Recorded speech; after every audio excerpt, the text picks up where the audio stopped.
सुबह का समय था। सूरज की पहली किरणें छोटे से गांव पर पड़ रही थीं। दरख्तों पर परिंदे चहचहा रहे थे, जैसे पूरे गांव को जगाने आए हों। छोटी छोटी चिड़ियां डालियों पर फुदक रही थीं और उनकी मधुर आवाजों से गांव का माहौल बहुत सुहाना लग रहा था। गांव के एक कोने में रामदीन का घर था, जहां वो अपनी पत्नी शांति देवी, एकलौते बेटे मोहन, बहू सीता और प्यारे से पोते मुन्ना के साथ रहते थे। ये घर सिर्फ ईंटों का नहीं था, बल्कि रिश्तों, समझ और तजुर्बे की बुनियाद पर खड़ा था।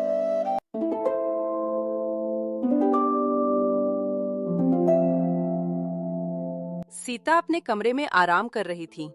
उसकी सास कमरे में आई और बहू से बोली, बहू, मैंने खाना बना दिया है।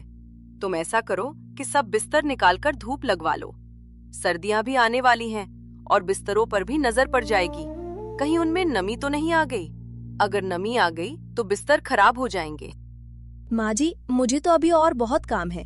मैं क्या क्या देखूं? पूरे दिन काम करते करते मुझे तो आराम करने का समय ही नहीं मिलता है। ठीक है बहू, मैं खुद कर लेती हूँ, तुम आराम करो।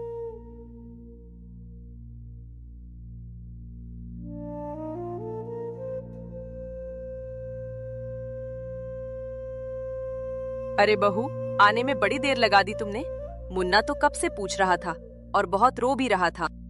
माँ जी, सामान लाने में समय तो लगता है ना, और मुन्ना तो आपके साथ ज्यादा खुश रहता है, तो आज क्यों रो रहा है? अब मुझे बाजार भी तो जाना होता है ना।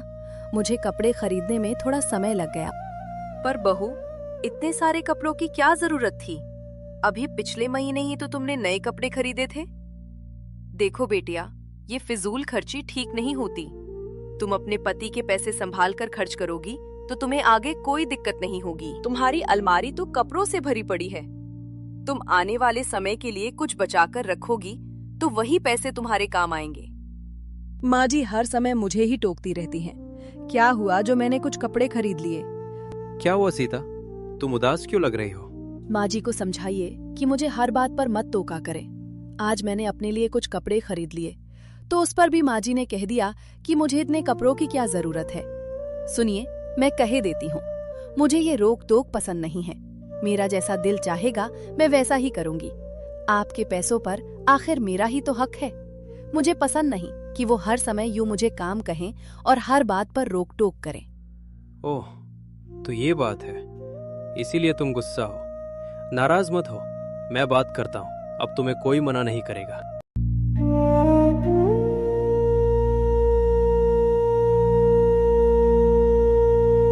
बेटा, एक ही फसल बार बार मत उगाओ। इस साल गेहूं, अगले साल कोई और फसल उगाओ। जमीन के लिए ये अच्छा है। फसल से पहले जमीन में गोबर वाली खाद मिला दो। जमीन मजबूत हो जाएगी। और ज्यादा पानी मत देना, मिट्टी पानी में डूब जाएगी और जड़ें सड़ जाएंगी। पिताजी, ये सब पुराने जमाने की बातें हैं। अब तो नई तरीके से फसल उगाई जाती है। आप देखना, फसल कितनी अच्छी होगी। बेटा, नए तरीके अच्छे हैं, पर हमारा तजुर्बा है। मैंने तुम्हारी भलाई के लिए कहा है। आगे जैसे तुम्हारी मर्जी।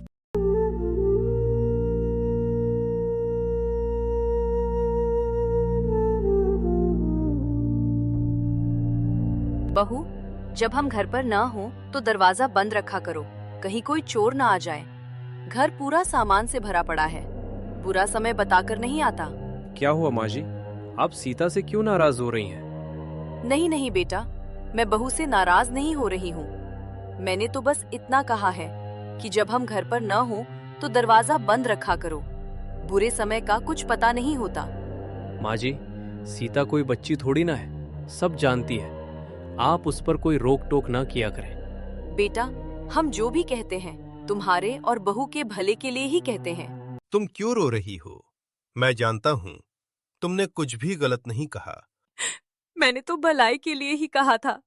उस समय बहू अकेली घर पर थी। मोहन उसी समय आया तो उसने मुझे गलत समझ लिया। आप खुद बताइए, क्या मैं जो कहती हूँ वो गलत है? तुमने जो कहा ठीक कहा शांति। अगर कोई गलत बात होती तो मैं तुम्हें कहता। तुम परेशान मत हो। मैंने सोच लिया है कि हम कल ही अपने पुराने घर चले जाएंगे। क्या? पर हम अपना घर छोड़कर कैसे जा सकते हैं? अब तो हम यही रहते हैं। और फिर मुन्ना को छोड़कर कैसे चले जाएं? न वो हमारे बिना रह सकता है, न हम। मैं मुन्ना को छोड़कर कहीं नहीं जाऊंगी, कह देती हूँ। देखो शांति देवी, तुम ठीक कह रही हो, पर बात को समझो। हमारे बेटे और बहू को हमारा कुछ भी कहना अब अच्छा नहीं लगता, फिर चाहे बात उनके भले की ही क्यों न हो। मैं नहीं चाहता कि तुम परेशान हो, और उन्हें हमारी बातों और अनुभव की जरूरत नहीं है। इसलिए मैं जो कह रहा हूं वैसा ही करो। मुन्ने से हम मिल लिया करेंगे, पर यहां अब नहीं रहेंगे। अगली सुबह ही रामदीन अपनी पत्नी को लेकर उनके पुराने घर में चला जाता है, जो थोड़ी दूरी पर था। मुन्ना बहुत रोता है और जिद करता है कि वो भी साथ जाएगा। दोनों पति पत्नी मुन्ने के लिए बहुत उदास होते हैं, पर बेटे और बहू के कारण चले जाते हैं। समय यूं ही बीत रहा था। सीता घर के प्रति लापरवाह हो गई थी। पहले तो उसकी सास रसोई का सारा काम करती थी और मुन्ना का भी बहुत ध्यान रखती थी। एक दिन मोहन का मित्र और उसकी पत्नी शहर से आए। मोहन ने सीता से कहा कि उन्हें अच्छे बिस्तर निकालो। सीता ने बिस्तरों की पेटी खोली तो देखा कि बिस्तरों में नमी आ चुकी थी और सारे बिस्तर खराब हो चुके थे। उन्हें बहुत समय तक धूप नहीं लगवाई गई थी और बारिश के पानी की वजह से बिस्तर बिगड़ गए थे। मोहन यह देखकर दंग रह गया। वह सीता से नाराज हो गया और बोला, अब हम क्या करेंगे? सीता ने पड़ोस से बिस्तर मांगे और मेहमानों को दे दिए। क्या हुआ? आप बहुत परेशान लग रहे हैं। सब ठीक तो है ना? सीता, इस बार फसल अच्छी नहीं हुई। समझ नहीं आ रहा कि इस बार गुजारा कैसे होगा। फसल पूरी तरह बर्बाद हो गई है। हाय, ये क्या हो गया? तुमने फसल पर इतनी मेहनत की थी, अब हम क्या करेंगे? घर में अनाज कैसे आएगा? हाँ सीता, तुम ठीक कहती हो।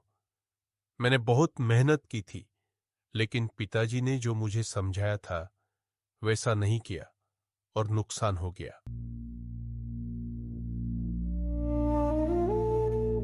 फसल खराब होने के बाद घर के हालात बहुत खराब हो गए। हर दिन एक नई परीक्षा होती थी। एक दिन मोहन घर आया तो घर में चोरी हो चुकी थी। उसने सीता को आवाज दी, लेकिन सीता घर पर नहीं थी। सीता जब घर आई तो मोहन ने पूछा, तुम दरवाजा खुला छोड़कर कहाँ चली गई थी? सीता का गहना चोरी हो चुका था। उसे चक्कर आ रहे थे। वह रोने लगी और बोली, मैं पड़ोस में गई थी, मुझे पता नहीं था कि इतना बड़ा नुकसान हो जाएगा। दोनों पति पत्नी बहुत परेशान हो गए। कुछ दिन बाद मोहन ने सीता से कहा, सीता, मैंने तुम्हें जो पैसे दिए थे वो मुझे लौटा दो। वो पैसे? उन पैसों से मैंने कुछ कपड़े और गहने खरीद लिए थे। मुझे क्षमा कर दे, मुझसे बहुत बड़ी गलती हो गई। क्या ये तुम क्या कह रही हो? तुम्हारा दिमाग खराब हो गया है क्या? वो पैसे तुमने कब खर्च किए? तुम जानती हो मुझे उन पैसों की कितनी जरूरत है। माँ जी ठीक कहती थी कि तुम एक फजूल खर्च पत्नी हो। मुझे नहीं पता था कि चोरी हो जाएगी और फसल भी बर्बाद हो जाएगी। मैंने तो यही सोचा था कि आप मुझसे वो पैसे कभी वापस नहीं मांगेंगे। मोहन गुस्से में चला जाता है। उसने सीता को पैसे संभाल कर रखने के लिए दिए थे। सीता उदास हो जाती है और सोचती है कि उसने बड़ी गलती कर दी। मोहन सीता से नाराज था। मोहन को लगता था कि सीता घर के प्रति बहुत लापरवाह है, न घर का ध्यान रखती है न मुन्ने का, और ऊपर से चोरी भी इसी कारण हुई कि वह घर खुला छोड़कर पड़ोस में चली गई थी। जबकि सीता को लगता था कि मोहन की गलती के कारण फसल बर्बाद हुई और घर में अनाज तक नहीं था। इसी वजह से मोहन और सीता में रोज झगड़ा रहने लगा।